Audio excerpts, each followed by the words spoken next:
నమస్తే, నేను ప్రశాంత్.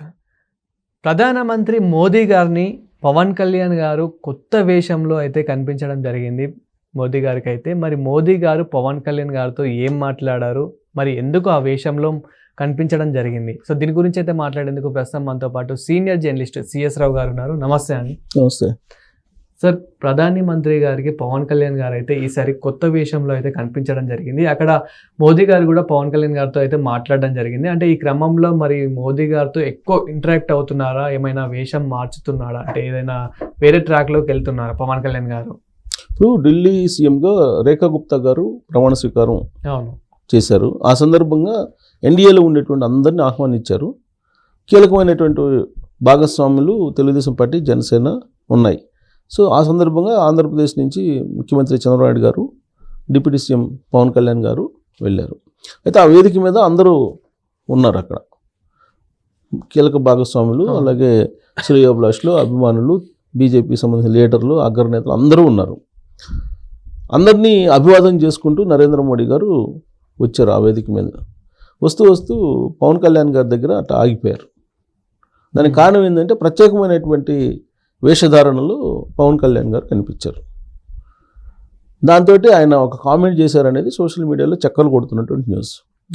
ఏం కామెంట్ చేశారు అని అంటే, నన్ను వదిలిపెట్టి హిమాలయాలకు వెళ్ళమాకు అని చెప్పేసి కామెంట్ చేశారనేది సోషల్ మీడియాలో వైరల్ అవుతున్నటువంటి న్యూస్. అంటే ఆ వేదిక మీద వాళ్ళిద్దరి మధ్య కొంత సంభాషణ నడిచింది. వాళ్ళిద్దరూ చాలా క్లోజ్గా మాట్లాడుకున్నారు. ఒకరికొకరు ఇద్దరు హ్యాపీ నెస్ని పంచుకున్నారు, నవ్వుకున్నారు ఇద్దరు. ఇదంతా కూడా ఒక 2-3 minutes జరిగింది. ఇంకా ఎక్కడ కూడా మిగతా వాళ్ళ దగ్గర ఎక్కడ ఆగల నరేంద్ర మోడీ గారు. జస్ట్ అభివాదం చేసుకుంటూ వెళ్ళిపోయారు, హాయ్ అంటూ. ఒక్క పవన్ కళ్యాణ్ గారి దగ్గర అంతసేపు ఆగటంతో ప్లస్ ఈ చర్చ వచ్చిందని చెప్పి సోషల్ మీడియాలో చెక్కలు కొడుతున్నటువంటి ఒక వీడియో. దాని మీద ఎవరికి వాళ్ళే వాళ్ళ ఊహ మేరకు, లేదంటే వాళ్ళ పరిజ్ఞానం మేరకు, వాళ్ళ ఆలోచన మేరకు దాన్ని ట్రోల్ చేసుకుంటూ ఉన్నారు. అదే వాస్తవంగా జరిగింది ఏంటంటే, ఆ వేషధారణ చూసిన తర్వాత మీరు నన్ను వదిలిపెట్టి హిమాలయాలకు వెళ్ళమాకండి అని చెప్పేసి ఆయన ఏదో అన్నాడని పవన్ కళ్యాణ్ గారిని. అదొక వర్షన్ వినపడుతుంది. రెండో వర్షన్ ఏంటంటే, ఈ హిమాలయాలకు వెళ్ళిపోతావా అని చెప్పి అడిగారు అనేది ఇంకొకటి. ఎప్పుడు వెళ్తావు హిమాలయాలకి అని అడిగారు అని చెప్పి ఒకటి. అంటే నన్ను వదిలిపెట్టి హిమాలయాలకి వెళ్తావా అనేది ఒక సెన్స్, హిమాలయాలకి ఎప్పుడు వెళ్తావా అనేది ఇంకొక సెన్స్. ఇట్లా రకరకాలుగా ట్రోల్ చేసుకుంటూ ఉన్నారు. మూడో వర్షన్ ఏంటి, అసలు ఎన్డీఏ కూటమిలో లాగా బీజేపీలో ఉండేటువంటి పెద్దలు అందరికంటే కూడా పవన్ కళ్యాణ్ గారికి అత్యంత ప్రాధాన్యత ఇచ్చారు ప్రధానమంత్రి నరేంద్ర మోడీ గారు. అందుకే వాళ్ళిద్దరూ చాలా కలివిడిగా నవ్వుకుంటూ కొద్దిసేపు మాట్లాడుకున్నారు అనేటువంటి యాంగిల్ మరొకటి వినిపిస్తుంది. ఇలా ఎవరికి తోచిన విధంగా వాళ్ళు దాని మీద కామెంట్స్ పెడుతూ ఆ వీడియో క్లిప్ని ట్రోల్ చేస్తున్నారు, చెక్కలు కొడుతూ ఉంది సోషల్ మీడియాలో. అయితే నాకు అనిపించింది ఏంటంటే, జనరల్గా పవన్ కళ్యాణ్ గారు కొంత ఆధ్యాత్మికమైనటువంటి ఆలోచనతోటి ఉంటారు. ఫస్ట్ నుంచి కూడా స్పందించేటువంటి గుణం కూడా ఎక్కువ ఆయనకి. ప్లస్ అమ్మవారు మీద పూజలు ఎక్కువ చేస్తుంటారు.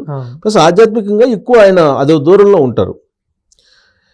ఆయన ఆ మధ్య వారాహి అనేటువంటి వాహనం మీద ప్రచారం చేయటం, అమ్మవారి దీక్ష, చాతుర్మాస దీక్షలు తీసుకోవటం అనేది ఆయనకు అలవాటు. ఆ సందర్భంగా రెడ్ వేస్తారు వేషధారణ, అది అమ్మవారి డ్రెస్. ఇప్పుడు నాకు తెలిసినంత వరకు అది మరి ఆ కలర్ చూస్తే కనుక వెంకటేశ్వర స్వామి కోసం వేస్తారు కదా, వెంకటేశ్వర స్వామి కోసం శ్రీవారి దీక్ష తీసుకుంటారు, వాళ్ళు వేస్తూ ఉంటారు అది. సో లేదా భవానీ సంబంధించినటువంటి వేషధారణ అయి ఉంటుంది, భవానీ వేషధారణ, లేదంటే వెంకటేశ్వర స్వామి వేషధారణ.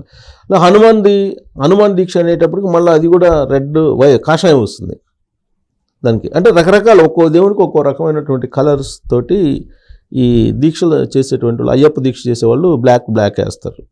సో రకరకాల దీక్ష చేస్తారు. మంచి కుంభమేళాకి వెళ్ళారు ఆయన. మొన్న కుంభమేళాలకి సతీ సమేతంగా వెళ్ళారు ఆయన.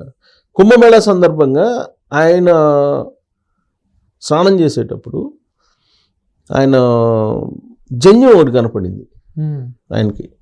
ఆయన శూద్రుడు. మరి జంజం కనిపడింది. దాని మీద ఒక పెద్ద చర్చ జరిగింది.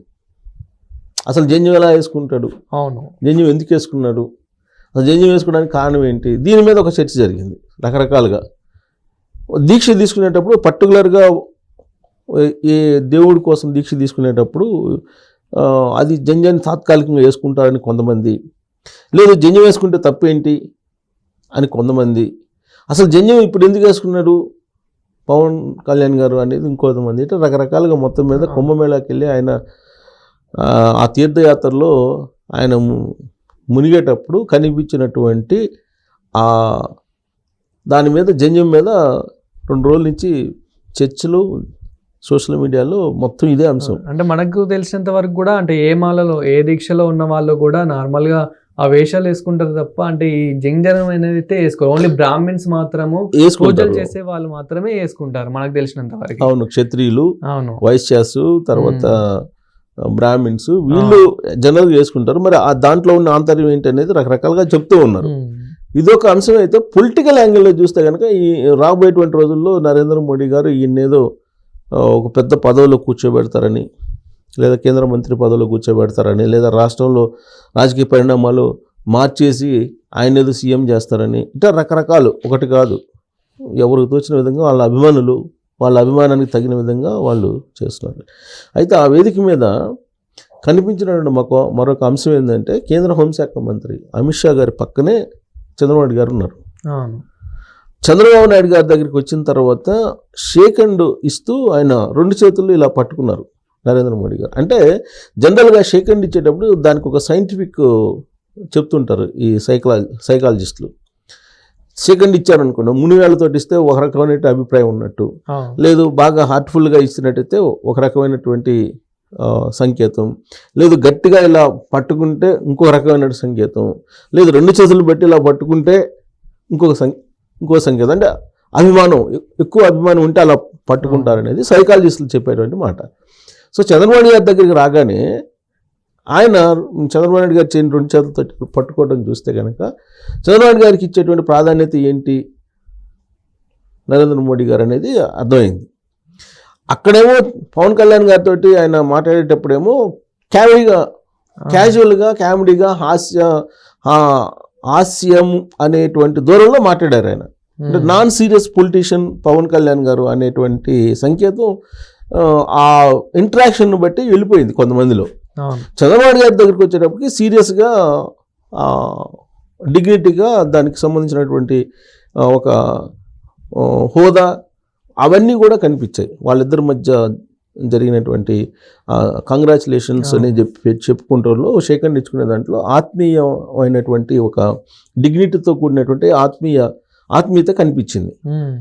సో ఈ వేదిక మీద చూస్తే ఢిల్లీ వేదిక మీద గతంలో పవన్ కళ్యాణ్ పవన్ అంటే తుఫాన్ అనేవాళ్ళు నరేంద్ర మోడీ గారు. పవన్ అంటే తుఫాన్ అనేది అక్కడి నుంచే వచ్చింది. పవన్ అంటే తుఫాన్ అని చెప్పి ఆంధ్రప్రదేశ్లో ఎన్నికల మీటింగ్లకు వచ్చినప్పుడు నరేంద్ర మోడీ గారు ఉపయోగించినటువంటి పదం. ఇప్పుడు ఆ తుఫాన్ కాస్త ఇప్పుడు చంద్రబాబు నాయుడు గారి దగ్గరికి వచ్చినట్టు అనిపిస్తుంది. చంద్రబాబు నాయుడు గారు దగ్గరికి రాగానే కొంత మోడీ గారు అలర్ట్ కావటం, డిగ్నిటీగా వాళ్ళు ఒక వాస్తవం చెప్పాలంటే సీరియస్ పొలిటీషియన్స్ మధ్య జరిగినటువంటి ఆత్మీయ కరచాలనం లాగా కనిపించింది. సో ఒక ప్రత్యేకమైనటువంటి ఆకర్షణ అక్కడ చంద్రబాబు నాయుడు గారికి ఇచ్చినటువంటి ప్రాధాన్యత కనిపిస్తూ ఉంది. ఒకవైపు పవన్ కళ్యాణ్ గారితో జోవియల్గా మాట్లాడుతూ కనిపించినటువంటి దృశ్యం, ఇంకొక వైపు చంద్రబాబు నాయుడు గారితో ఆత్మీయతతో కూడినటువంటి కరచాలను, ఈ రెండు కంపేర్ చేస్తే సీరియస్ పొలిటీషియన్గా చంద్రబాబు నాయుడు గారిని భావిస్తూ ఉన్నారు. నాన్ సీరియస్ పొలిటీషియన్గా జస్ట్ క్యాజువల్ లీడర్గా పవన్ కళ్యాణ్ గారిని మోడీ గారు భావిస్తున్నారా అనేటువంటిది ఒక అభిప్రాయం కొంతమందిలో ఉంది. సో ఏదైనా సరే అది ఒక ఆహ్లాదమైనటువంటి ఒక వాతావరణంలో ఢిల్లీ ముఖ్యమంత్రిగా రేఖా గుప్తా గారు ప్రమాణ స్వీకారం చేశారు. దానికి వీళ్ళందరూ ప్రత్యేక ఆకర్షణగా నిలిస్తే ఒకవైపు చంద్రబాబు నాయుడు గారు, ఇంకొక వైపు పవన్ కళ్యాణ్ గారు హైలైట్గా నిలిచారని చెప్పుకోవచ్చు. Thank you sir.